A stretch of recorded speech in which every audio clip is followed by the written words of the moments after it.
அத்தனையும் போட்டு என் காலடியில் போட்டு இன்றோடு மிதிக்கிறேன், இதை ஒழித்து கட்டுங்கள் என்று நபிகள் நாயகம் சொன்னார்கள். இதை எங்களுடைய வாழ்க்கையில கடைபிடிக்க வேண்டும். பொருளாதாரத்திலே நீங்கள் வட்டி, மோசடி, ஏமாற்று, அந்த மாதிரியான எந்த ஒரு மனிதனுடைய சொத்துக்களையும் அவன் மனப்பூர்வமாக விரும்பி உங்களுக்கு விட்டுத் தருவதை தவிர நீங்கள் தொடாதீர்கள். அவனா விரும்பி மனப்பூர்வமாக விட்டு தந்ததை தவிர எவருடைய சொத்துக்களுக்கும் நீங்கள் ஆசைப்படாதீர்கள் என்று நபிகள் நாயகம் அவர்கள் எங்களுக்கு சொன்னார்கள். இறுதியாக உங்களுக்கு சொல்கிறேன் சொன்னாங்க. இறுதியாக ஆண்களே, பெண்களை உங்கள் கையிலே அடைக்கல பொருளாக விட்டு செல்கிறேன். இஸ்தவுசு பின்னிசாயி ஹைரா, உங்கள் மனைவியரை சிறந்த முறையிலே நடத்துங்கள். தாம்பத்திய வாழ்க்கையை அனுபவிப்பதை தவிர அவர்கள் விஷயத்திலே உங்களுக்கு எந்த விதமான அதிகாரமும் கிடையாது, அவர்கள் உங்களுக்கு அடிமைகள் இல்லை என்று நபிகள் நாயகம் அவர்கள் பெண்கள் விஷயத்திலே நான் உங்களை கடுமையாக எச்சரிக்கிறேன், அதிகமாக எச்சரிக்கிறேன் என்று நபிகள் நாயகம் அவர்கள் எங்களுக்கு அந்த ஒரு அறிவுரையையும் எங்களுக்கு சொல்லி இருக்கிறார்கள். இதான் அந்த ஜூஸ் பிழிந்தது. முக்கியமா சொன்னார்கள், இந்த அகில உலகத்தையும் படைத்து பரிபாலிக்கிற கடவுள் ஒரே ஒருத்தன் இருக்கிறான். தமிழனுக்கு அவன் தான் கடவுள், மலையாளிக்கு அவன் தான் கடவுள், அமெரிக்கனுக்கு அவன் தான் கடவுள், இந்தியனுக்கு அவன் தான் கடவுள், டோட்டல் அந்த சராசரத்துக்கு அந்த ஒரு கடவுள் தான் இருக்கிறான். அவனை தவிர நீங்களாக உருவாக்கி கொண்டவைகளை கடவுள் என்று கொள்ளாதீர்கள். உங்களை உருவாக்கியவனை நீங்கள் கடவுள் என்று கொள்ளுங்கள், நீங்கள் உருவாக்கி கொண்டவைகளை கடவுள் என்று கொள்ளாதீர்கள் என்பது நபிகள் நாயகம் அவர்கள் எங்களுக்கு சாறு பிழித்து தந்த விஷயங்கள்.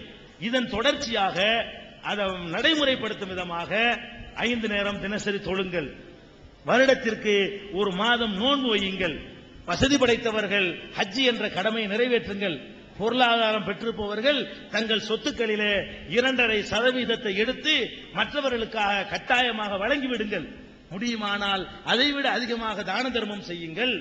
இதுதான் நபிகள் நாயகம் சொன்ன சாராம்சம். இது கடைபிடிக்கிறது சாத்தியமா, பிடிக்கிறாங்களான்னா பிடிக்கல. நிறைய முஸ்லீம்கள் கடைபிடிக்கல. கடைபிடிக்கலங்கிறதுனால ஒரு நல்ல தத்துவம் தவறாகி விடாது. கடைபிடிக்காத காரணம் என்னன்னா சொல்லப்படவில்லை, அவர்கள் அறிந்து கொள்ளவில்லை. ஆனால் ஒன்றை நீங்கள் தெரிந்து கொள்ள வேண்டும், இந்த பிரச்சாரத்தை நாங்கள் முடுக்கிவிட்ட பிறகு 20 ஆண்டுகளாக எங்கள் சமுதாயத்தில் மூட நம்பிக்கைகள், எங்கள் சமுதாயத்தில் இருக்கிற வரதட்சணைகள், எங்கள் சமுதாய மக்கள்கிட்ட உள்ள கொடுக்கல் வாங்கல்ல உள்ள நேர்மையின்மைகள், இவையெல்லாம் பாவம் என்று நாங்கள் பிரச்சாரம் செய்து இந்த 20 ஆண்டுகளில முஸ்லீம் மக்கள்கிட்ட நாங்கள் நல்ல ரிசல்ட்டை பார்க்கிறோம். இன்னைக்கு காசுக்கு என்றால் பல்லிழிக்கக்கூடிய இந்த உலகத்தில் 5 லட்சம் 10 லட்சம் என்று வரதட்சணை பெற்றுக் கொண்டிருக்கக்கூடிய ஒரு சமுதாயத்தில் வரதட்சணை வாங்கவே மாட்டேன் என்று சபதம் எடுத்து திருமணம் செய்கிற இளைஞர்களை எங்கள் கண்களால் நாங்கள் பார்க்கிறோம். நானே 1000க்கும் மேற்பட்ட திருமணங்கள்ல வரதட்சணை வாங்கின திருமணங்கள் நான் கலந்து கொண்டதே கிடையாது. அது ஒரு லட்சியமா வச்சிருக்கிறோம். சொந்தத்தில் நடந்தா கூட டவுரி வாங்கினா நான் கலந்துக்கிற மாட்டோம். வரதட்சணை வாங்காத எளிமையாக நடக்கிற திருமணங்களை வசதி படைத்த கோடீஸ்வர குடும்பத்தில் பிறந்தவன் செய்கிற காட்சியை பார்த்து நாங்கள் புல்லரித்து போய் கொண்டு வருகிறோம். இந்த மெசேஜ் எந்த அளவுக்கு எங்க மக்கள்கிட்ட போகுதோ அந்த அளவுக்கு அவங்க மார்க்கம் சொல்லப்படல. எங்க மக்களுக்கு இஸ்லாத்துக்கு வந்தாங்களே தவிர இஸ்லாமிய மார்க்கத்தை சொல்லக்கூடிய அறிஞர்கள் குறைவாயிட்டாங்க. ஏதோ வாழையடி வாழையா செய்யறதை எல்லாம் இஸ்லாம் என்று நினைத்து விட்டார்கள். இப்போது ஒரு உலகமெல்லாம் ஒரு இஸ்லாமிய எழுச்சி ஏற்பட்டிருக்கிறது. முஸ்லிம் ஒரு காலத்தில் இன்னொன்று உங்களுக்கு உண்மையை சொல்லணும், நாங்கெல்லாம் முஸ்லீம் ஆகணுமே எங்க அப்பம் பாட்டேன் நாங்க இல்ல, ஒரு 10 தலைமுறைக்கு முன்னாடி 20 தலைமுறைக்கு முன்னாடி வந்தமே பிரச்சாரம் பண்ணி நாங்க யாரும் இஸ்லாத்துக்கு வரல, பெரிய பெரிய பேச்சாளர்களை பார்த்து வரல. சிறிய அளவில் சில முஸ்லிம்கள் அரபு நாட்டிலிருந்து இங்க வந்தார்கள். சிறிய அளவில் அவருடைய ஒழுக்கம், அவர்களுடைய நேர்மை, அவருடைய சொல் சுத்தம், அவருடைய உடை சுத்தம், அவருடைய பண்பாடு, அவருடைய பழக்க வழக்கம், அவருடைய வழிபாட்டு முறை, இதுதான் இங்க அப்பம் பாட்டுக்கு தெரிஞ்சே தவிர அவன் பேசுற பாஷை கூட புரியல. அவனுக்கு அரபி தாய்மொழி, எங்க அப்பம் பாட்டுக்கு அதெல்லாம் விளங்கல. அதை பார்த்து தான் ஈர்க்கப்பட்டான். நாங்கள் எல்லாம் இஸ்லாத்துக்கு வந்தது விளங்கிக்கிட்டு வரல. இன்னும் அழகா சுத்தமா எவ்வளவு நேர்மை, ஒன்னும் பொய் சொல்லி விற்க மாட்டேங்கிறாங்க, சொல் தவற மாட்டேங்கிறான், கொள்ளையடிக்க மாட்டேங்கிறான். இவ்வளவு வியாபாரியா, வியாபாரிகள் தான் கொள்ளையடிக்கிறவன் பேர் ஒரு காலத்துல. இந்த முஸ்லீம் வியாபாரிகள், அன்றைக்கு பண்பட்ட முஸ்லீம் வியாபாரிகள் இந்த நாட்டுக்கு வந்து நேர்மண்டா என்னங்கிறத நடத்தையில காட்டினாங்க பாருங்க. அதுல ஈர்க்கப்பட்டு தான் நீங்க அப்ப மாட்டெல்லாம் இஸ்லாத்துக்கு போனாங்க. இன்றைக்கு நீங்க முஸ்லீம் பார்த்தா யாரா இஸ்லாத்துக்கு விரும்புவீங்களா சொல்லுங்க, எங்க முஸ்லிம்களுக்கு வழங்குறதுக்காக கேட்கிறேன்.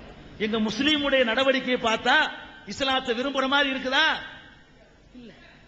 பெரும்பாலானவர்களுடைய நடவடிக்கை இல்ல. நாங்க வருத்தப்படுறோம். அதுக்கு தான் இந்த நிகழ்ச்சி. இதை வச்சுக்கிட்டு அவங்க வழங்குவாங்க. நம்ம நடவடிக்கையினால எவ்வளவு கெட்ட பேரு, ஒரு அழகான வாழ்க்கை நெறிய கூட மக்கள் புரிந்து கொள்ள மாட்டேங்கிறாங்களே, நம்ம தானே காரணம் என்று எங்க சமுதாயம் இப்ப விளங்க ஆரம்பித்திருக்கிறது. 20 வருஷத்துல நாங்க இந்த எழுச்சியை கண்டிருக்கிறோம்னு சொன்னா, இன்ஷா அல்லாஹ் இறைவன் நாடினால் இன்னும் நல்ல எழுச்சியை காண்போம், பின்பற்ற சாத்தியமாக்கி காட்டுவோம். நபிகள் நாயகம் சாத்தியமாக்கி காட்டியது போல ஒட்டுமொத்த உலகத்தையும் இந்த அழகான நெறிய, சுத்தமான நெறிய சாத்தியமாக்கி காட்டுவோம். எல்லா முஸ்லிம்களும் கரெக்டா கடைபிடிக்கக்கூடிய நிலைமைக்காக நாங்கள் உழைப்போம் என்ற உறுதியை தான் இந்த. அனைவருக்கும் வணக்கம். என்னுடைய பெயர் அருள்தாஸ். பக்கத்தில் இருக்கிற மணக்குடி கிராமம் பூம்புகார் கல்லூரியில இறுதி ஆண்டு படிச்சுக்கிட்டு இருக்கேன். நான் கேட்க போற கேள்வி குர்ஆன்ல இருந்து. தமிழ்நாட்டில் இருந்துகிட்டு தமிழுக்கு முக்கியத்துவம் கொடுக்காம அரபி மொழிக்கும் அந்த பண்பாட்டுக்கும் முக்கியத்துவம் கொடுக்கறாங்க. மக்கள் இருக்கிற இடங்களுக்கெல்லாம் நபிமார்கள் அனுப்பி வைத்தார்கள் என்று குர்ஆன்ல கூறப்பட்டிருக்கு. தமிழ்நாட்டுக்கு வந்த நபி யாரு? இங்க அந்த முஸ்லிம் மதத்தை பரப்புனது யாரு? இப்ப கிறிஸ்தவத்துல தோமா, பவுல் போன்றவர்கள்லாம் சொல்லியிருக்காங்க. இந்தியாவுக்கு வந்த இந்த நபி யாரு? அதான் என்னோட கேள்வி. அதாவது திருமறை குர்ஆன்ல ஒரு வசனம் இருக்கிறது, அதை வச்சுதான் அவர் கேள்வி கேட்கிறார். இந்த கருத்துப்பட நிறைய வசனங்களும் இருக்கிறது. மனிதர்களை நல்வழிப்படுத்துவதற்காக கடவுள் ஏராளமான தூதர்களை அனுப்பி வைத்தார். மனிதர்கள் நல்வழிப்படுத்துறதுக்காக வேண்டி முகமது நபி மட்டும் வரல, நிறைய தீர்க்கதரிசிகளை, தூதர்களை கடவுள் அனுப்பி வைத்தார். இன்னொரு இடத்துல திருமறை குர்ஆன் சொல்லுது, ஒவ்வொரு சமுதாய மக்களுக்கும் அவரவர்களுடைய மொழியிலேயே இறை தூதர்களை நாம் அனுப்பி இருக்கிறோம். ஒவ்வொரு சமுதாயத்திற்கும் அவரவருடைய மொழியிலேயே இறை தூதர்களை அனுப்பி இருக்கிறோம் என்றெல்லாம் குர்ஆன் சொல்லுது. அவர் என்ன கேட்கிறார்னு கேட்டா, தமிழ்நாட்டு மக்களுக்கு வந்த அந்த தூதர் யார்? எல்லா மக்களுக்கும் வந்திருக்குன்னு சொல்றாங்கல்ல, தமிழ்நாட்டுக்கு வந்த அந்த தமிழ் தூதர் யார்? இந்தியாவுக்கு வந்த இந்திய தூதர் யார் என்பதுதான் அவருடைய கேள்வி.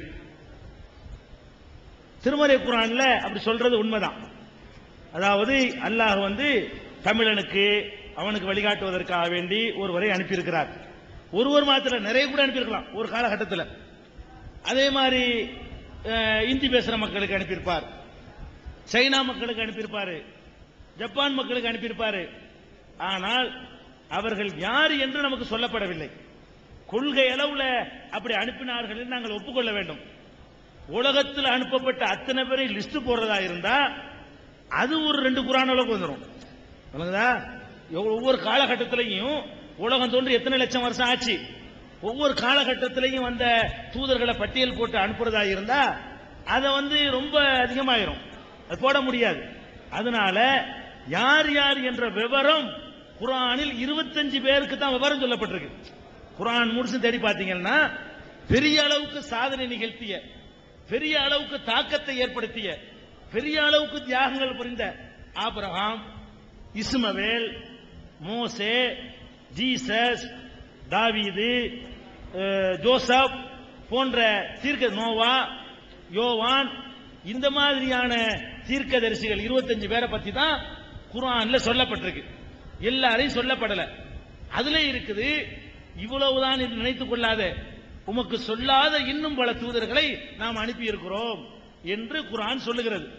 அப்படி முதல்ல அனுப்பப்பட்டவர் ஆதம். முதல் மனிதர் இருக்கார் பாருங்க, அவர் தான் கடவுளுடைய முதல் தூதர். அவர் ஆதம் கடவுளுடைய வழிகாட்டுதல் படி நடந்தார். ஆதமுக்கு பிறகு அடுத்த தலைமுறையில் அடுத்தவர் வந்திருப்பார். கடைசியாக வந்தது நபிகள் நாயகம். நபிகள் நாயகத்துக்கு பிந்தி யாரும் வரவே இல்லை, விளங்கிக்கணும். இஸ்லாமிய நம்பிக்கை பிரகாரம் ஒவ்வொரு காலகட்டத்திலையும் ஒவ்வொரு பகுதிக்கும் ஒரு தூதரை கடவுள் அனுப்பினாரு. இறுதியாக முகமது நபிக்கு முன்னாடி வந்தவர் இயேசு, ஜீசஸ், இயேசுநாதர், ஈசா நபி என்று நாங்கள் சொல்லுவோம்.